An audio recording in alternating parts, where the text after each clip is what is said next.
Ayan, nandito naman po tayo muli at mayroon na naman nilapit sa atin na pwede at posibleng matulungan po naman natin na ito daw ay maglulula. Ayun nga, sa aming pagkukwentuhan, may mga inilahad sila ng kwento about sa sitwasyon nila. Kaya mga kalingap, mga kababayan, tara samahan niyo kami muli sa aming pagkikipagkwentuhan sa kanila.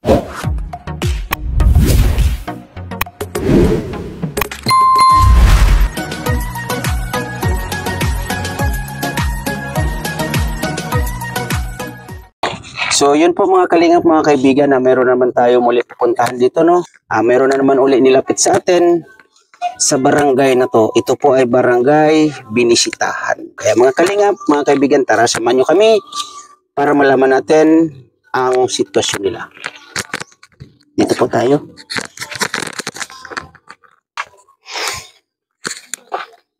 Ito po. Ito po. Hello kuya. Hi nanay, tatay. Ay tatay, nanay. May tatay ba dito? Wala po. Wala. Single parent po. Single parent. Po. Ayan, pwede pumasok nanay. Hindi na po. Dito mo rin. Ayan, dito tayo. Pintuan tayo. So, anong pangalan ni ate? Bea, Bea. Ilang taon si ate? 12. 12 years old. Sino si mama mo? Siya o ito? Guardian po. Ito. Ikaw po, Lola? Guardian po ako niya. Guardian. Kasi po yung tunay na nanay disabled. Tunay na nanay, disabled. Siya po ang nanay. Ito ang nanay. Disabled siya. Disabled. Ako po ang nag-ano sa kanya. Nag-aalaga. Opo. So, ate, dito ka ate. Baka pwede. Dito ka upo. Dali mo yung upuan mo ate. Para medyo maano yung ating pagkukwentuhan. Nagtawa na si mama mo yun. Ayan. Disabled. So, dito na lang ako, nanay. Dito na lang. Ayan, okay na. So, yan, medyo inayos natin yung ano natin para makapagkwentuhan tayo ng maayos. Ikaw po, Lola, anong pangalan? Resurrection Nuga Camacho po. Resurrection Nuga Camacho. Camacho. So, kaano-ano niyo po ito? Ito po, yung tatay po nito, anak ko. Opo. Tapos, nung na ano po siya, na-aksidente. Hindi totoo yan. Kaya nanganak ng walang tatay. Ito po ang anak niya. Aksidente si ate. Anak sa pagkadalaga. Anak sa pagkadalaga. Ako po ang nag-alaga nito. Ikaw Wala ng nag-alaga? bata, opo. Oh. Ate po yung DSWD, alam po yan. Na ako ang ano niya, ganyan. Guardian. Okay. So, nagkaroon kayo ng kumbaga pag-uusap Opo. ng DSWD. Okay. So, si nanay, anong pangalan ni nanay? Susana Camacho Kalendaryo po. Susana Camacho Kalendaryo. Kalendaryo ka. Kalendaryo. Kalendaryo nga na bago sa Oriento Camacho. Kalendaryo muna. Sa nanay po, kalendaryo. Kalendaryo sa nanay, tapos Camacho sa tatay. Okay. So, uli, pangalan ni ate ay Susana Camacho Kalendaryo. Susana Kalendaryo Camacho. Okay. So, ilan po ang anak ate? Isa lang po. Isa lang. Ito lang ang anak mo. Opo. Ate, dito ka ate. Yan, dito ka ate. Dito ka banda para nakikita yung Yan, tabi kay Lola. So, Lola kanya. Opo. Lola. Tapos ito naman ang kanyang nanay. Okay. So, ate, ilang taon ka nga uli? 12. 12 years old. Nag-aaral. Po. Anong grade? Mo grade 8. Magi-grade 8. Saan ka naman nag-aaral? Gimagaan. Sa Gimagaan. Kasi ito ay barangay Binisitahan. Okay? So, si papa mo nasaan? Sa balay nila. Sa bahay nila. Kilala mo naman? Opo. Nakikita mo naman? Nagkakausap naman kayo? Opo. Maganda. So, nung nakita ka ni papa mo at nagkakausap kayo, ano yung mga suggestion niya sa'yo? Ano yung mga pinag-uusapan ninyo? Di daw nga na ako magjuwa. So, ang sabi sa'yo ng papa mo, huwag mo nang magjujuwa. Bakit daw? Unahin daw muna ang pag-aaral. Very good. So, tama yan. So, ikaw naman, suportado ni papa mo? Hindi. Hindi. Hindi po. Yung totoo, Lola. Opo, hindi. Bakit daw? May ano lang po, may ano lang po siyang pagbigay, 20, ganun. Ang ano ko naman po, sir, hindi ko naman, so sabi ko nga sa kanya, huwag ka maghingi doon kasi isa rin na wala naman ang buhay. Wala rin. Okay. Tanod-tanod lang dito sa barangay. At ano dito, si Nanay Susana ay ilang taon uli? 29. 29. Si Lola ilang taon po pala Lola? Ako po sa September 72 na po. 72. Oh. So itong bahay ninyo dito ay kanino po ito? Sa akin po. Sa'yo. So silang mag-ina dito nakatira din. Opo. Siya may ano rin siya dyan sa likod. May Bahay din. Kaya lang po, sira na. sira na yung Bahay na kanyang kasi. bahay. Lagi po kami ditong binabaha. Oh. So itong taas na to. Malalim. So itong taas na to binabaha pa rin Opo. kayo dito? Lumilipat po kami sa eskwelahan. Kumbaga evacuation center. Okay. So ano ulit ang pangalan ni ate? Bea, Bea. 14 years old, tama? Ilan? 12. 12 years old ka pa lang. Aba, kagandang bata. Matangkad sa 12 years old. So anong grade ka ngayon? Grade 8. Aba, ang bilis ng ano mo ha. So anong taon siya nag-umpisa sa pag-aaral ate? Sa inyo nanay, mga Ano ilang po taon yan, siya? nag-umpisa muna po siya sa daycare. Anong year siya? Anong Parang- taon? Kasi nagtapos po siya nung 4 years. nung grade 6, nung isa pa lang na ano. 4 minutes. So nag-ano ka Kasi po na, sir, ano yan, 2012, pinanganak. pinanganak siya ng 2012. So, anong buwan kang ipinanganak? Yung buwan. May June June ano? 27. June 27, 19, 2012. 2012. So, ngayong June 27 is 13 years old ka na. Oh, advance happy birthday. Salamat. May panghanda na? Wala. Wala pa. So, si ate may jowa naman? Wala. Wala. So, tama yan ate. So, ngayon, wala kang jowa. Saan ka nakapokus? Kay Lola po.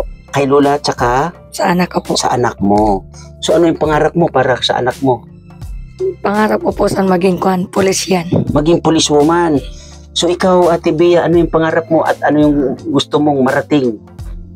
Pangarap ko po makapagtapos ng pag-aaral, just makapagpulis. Makapagpulis talaga. Oo. So, napupusuan mo yung pagiging isang policewoman. Sa palagay mo, ano yung mga pwedeng gawin ng isang policewoman? Magtulong sa kapwa. Okay. So, ngayon nga ate ay nailapit din kayo sa amin ng isang barangay official dito sa barangay Binistahan, na tingnan daw po ang sitwasyon ninyo dito. So, ganun po yung aming mga ginagawa dito ay kung sino po yung nai-recommend sa amin ay tinitingnan po muna namin ang sitwasyon ninyo. So, kayo Lola bilang isang lula na ito, ano sa tingin mo yung kailangan niya lalong-lalo na sa kanyang pag-aaral? Mga kailangan po niya yung yung damit niya, tapos yung pangbaon, sa kung ano po ang inihingi doon sa eskwelahan. Yun ang pinaka-importante sa kanya. Hindi Okay. po siya nag-absent sir. Masipag mag-aral. Oo. Hindi yan. Maliban lang po kung may karamdaman dyan, magsakit ang ulo, magagawa siya ng excuse, papadala doon sa teacher. Hindi mo na po yan papasok pag Okay. So, si nanay bilang isang ina nito, ano yung hanap buhay po ni nanay? Wala man po. Wala. So, yun nga, yung pang-araw-araw na pangailangan ninyo lalo dito sa loob ng bahay. Sino po? Si Lola po. So si Lola, ano po ang hanap buhay? wala man po sir kung hanap buhay, naghihintay lang kung darating na yung senior. Yun lang ang So, pag-asa. sa senior po ay medyo matagal-tagal. Ayun po, Ang mapatagal. pagkakaalam ko niyan, every 3 months, tama? So, magkano naman yung 3 months ninyo? 3,000. Opo, dati kaya po sir, 1,500 lang. Ngayon, dinagdagan na nag 3,000 na. 3,000 na ang tatlong buwan. Ngayon, pinano kami, tatlong 3,000 lang. Dapat, kasi sir po, yung isang taon, hinati, 6 na buwan. Yung iba naman ang nagre-reklamo kasi marami nang namamatay, hindi na nakakatikim doon sa inyo. Tama. Ginawa naman ng binalik sa quarterly. Quarterly. Ngayon naman, inabot din ng quarterly. pinano kami nung 12 diyan sa cover court sa ano. Binigyan lang kami Mayo na binigyan lang kami 3,000. Nitong Mayo. So, kailan ang susunod ulit Ay, niya? hindi ko po sira lang. Hindi pa Kung alam. kailan naman susunod. Oh, grabe naman. So, ikaw, Bea, kasi ngayon ay bakasyon, ano yung mga pinagkakaabalahan mo? Wala. Wala.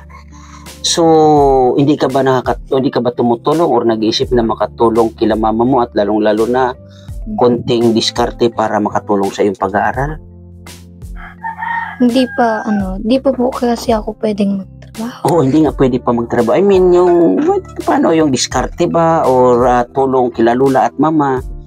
Wala pa talaga kasi Magsaing lang po yan si marunong siya magsaing. Magsaing lang. Sa mga ulam, marunong ka na rin magluto. Opo. Very good.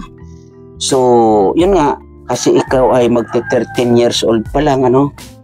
Sa pagiging isang policewoman, ano pa yung gusto mo at pwedeng ipalit sa yung kagustuhan or nais na maging isang policewoman? Sa palagay mo, wala na talagang policewoman, nakapokus ka talaga sa pagiging isang policewoman. Oh, okay. Bea, nandito ang Team Kalinga. Para sa iyo, ano yung pwedeng itulong namin, lalong-lalo na sa sarili mo? Gamit sa pag-aaral? Gamit sa pag-aaral. Oo. Kuya itong anak mo, ate. Po. Wala ba siyang kapatid? Namatay po yung anak kong lalaki. Namatay yung kapatid Opo, niya. yung bunso, namatay. Nag-iisa lang po yan si Ano yung babae, lalaki? Lalaki po. Kaya lalaki. nag-iisa lang siyang anak ko. Kaya ngayon nag-iisa lang siya. Opo. So ilang taon ka na uli, ate? 29. 29, bata pa. So yun nga, Lola, no, gusto kong makita yung sinasabihin mo na bahay ni ate. Bakit meron siyang bahay din? ano, yung bahay po niya sir doon. Doon lang siya natutulog. Natutulog lang Pero siya. sa ano niya pagkain, ako rin po. Dito rin. Doon lang siya. So yun nga, ay nasabi mo kanina ay disable yung kanyang nanay. Opo, disabled po. Paano nasabi na disable si ate? Ito. Oh, May ano. May ano po yan sir sa ano, PW. Dati, nakakuha din siya ng 3,000 sa DSWD. DSWD sa PW. Ngayon wala na. Sa PW. Wala nang binibigay. Wala nang binibigay ngayon. Wala na po, sir. Bakit kaya? Tuwang ko sir kung paano na yan. Bakit kaya ano? Wala na. Yung mga PW, wala na. Nung ano lang, yung December, Glucening County, yun lang binigay sa kanila, magi, kape, 2 dilata yata yun. Wala. Grabe naman sila no na dapat sana ay matulungan nito no kasi Pero, yung sitwasyon niya. Ano, sabi, sa pag nag-ano ang barangay, may share din daw po yung PW, pero wala naman binibigay. Wala rin binibigay. So, yun nga nandito kami, nag-i-scout kami or naghahanap kami ng mga posible namin na matulungan kahit pa paano.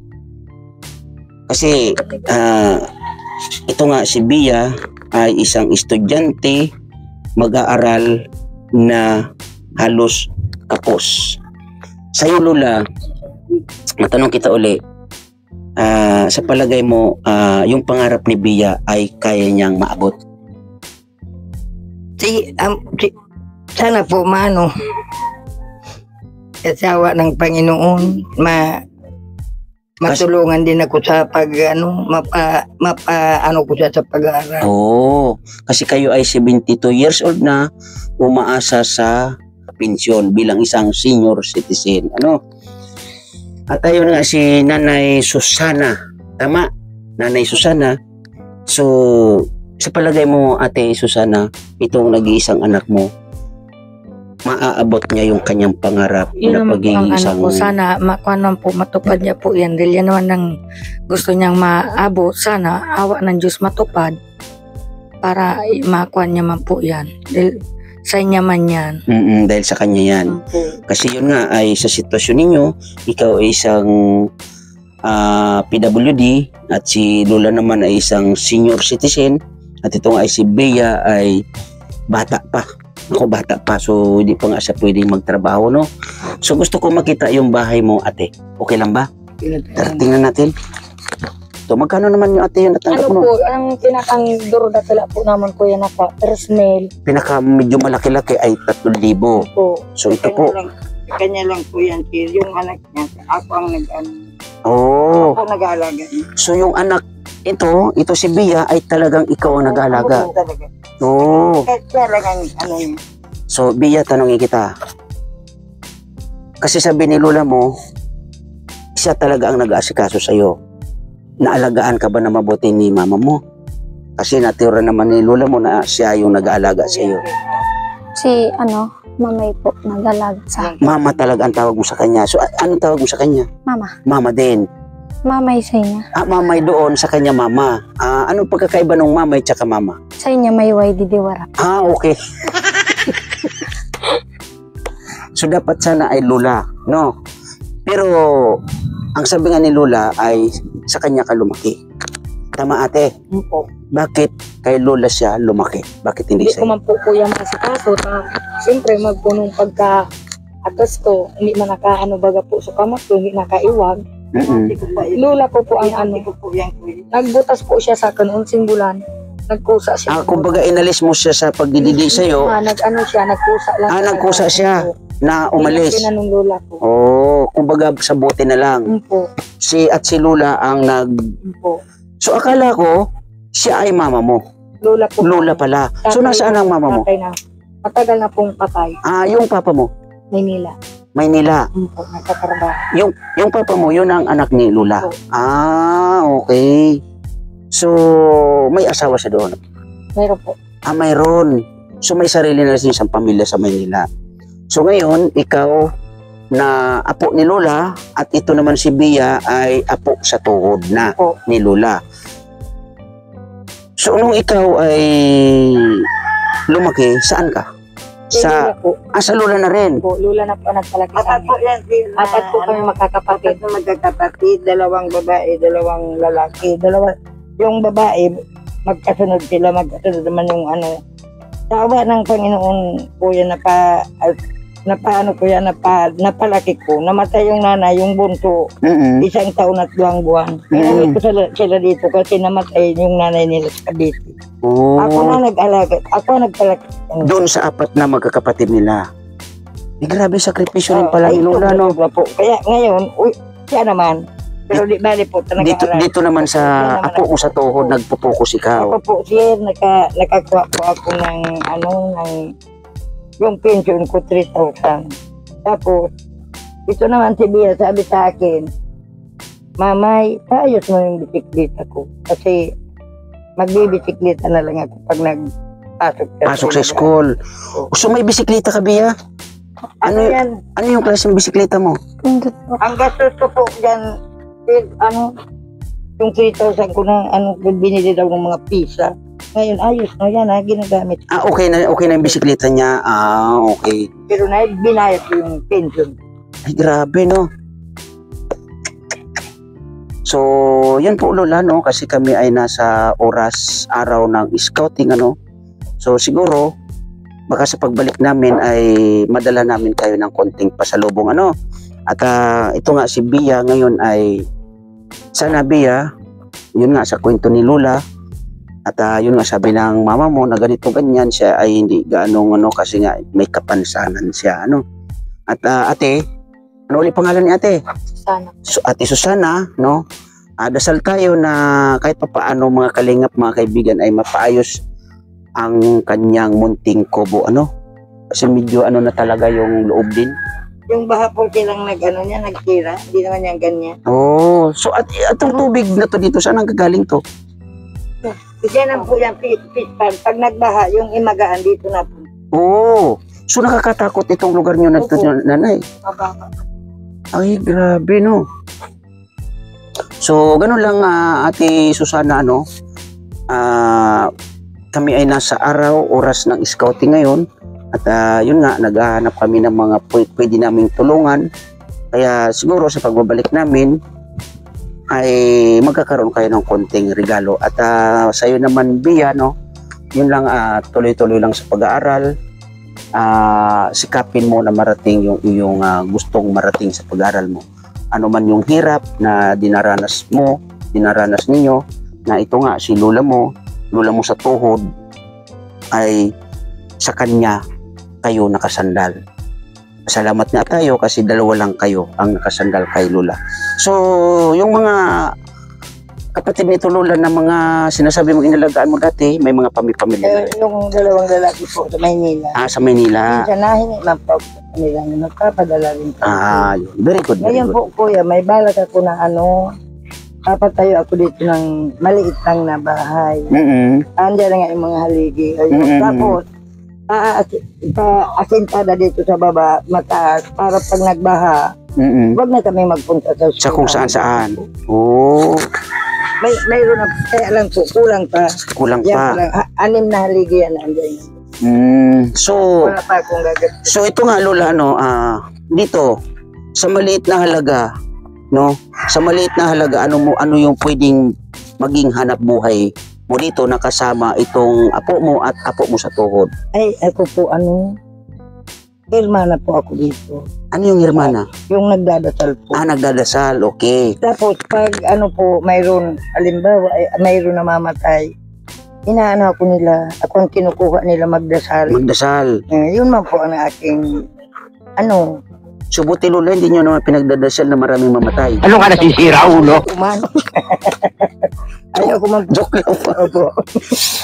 So, yun nga, dito ba, ano yung pwede mong pagkakitaan at ano yung pwede mong maging negosyo sa maliit na halaga para sa iyo, lola?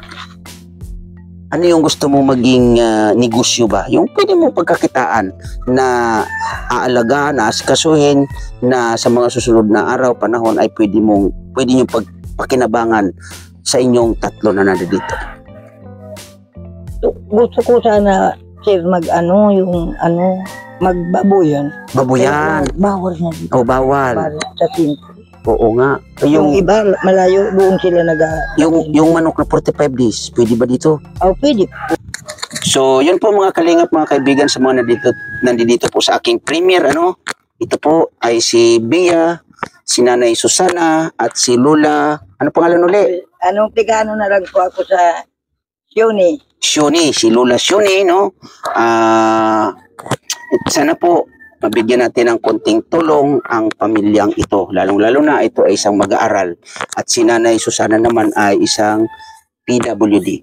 At si Lola naman ay isang senior citizen.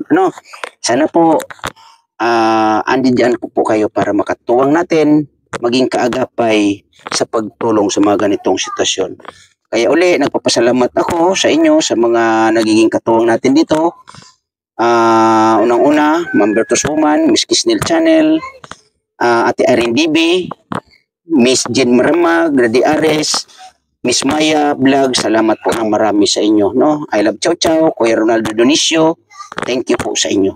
Ate Salinyagan, Ma'am Jenny Soriban, at sa mga teams, maraming salamat sa Love and Care sa pangunguna ni Ma'am MGD.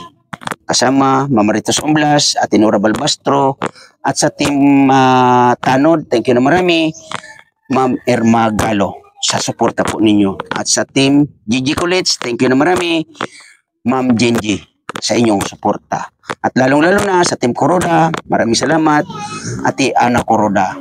And of course, maraming salamat, Team Kalingap, sa pangunguna ni Kuya Bal Santos Matubang, Ate Edna Vlogs, at Kalingap Rab. Uli, sa mga sa aking premiere, maraming salamat po and God bless po sa lahat. Salamat din po. Bye-bye. Sa inyo. Kasi dininig po ako ng Panginoon. Kasi po kuya, nung nakarating din sa akin ang mayroon nagkasakit yan sa dulo na bulag.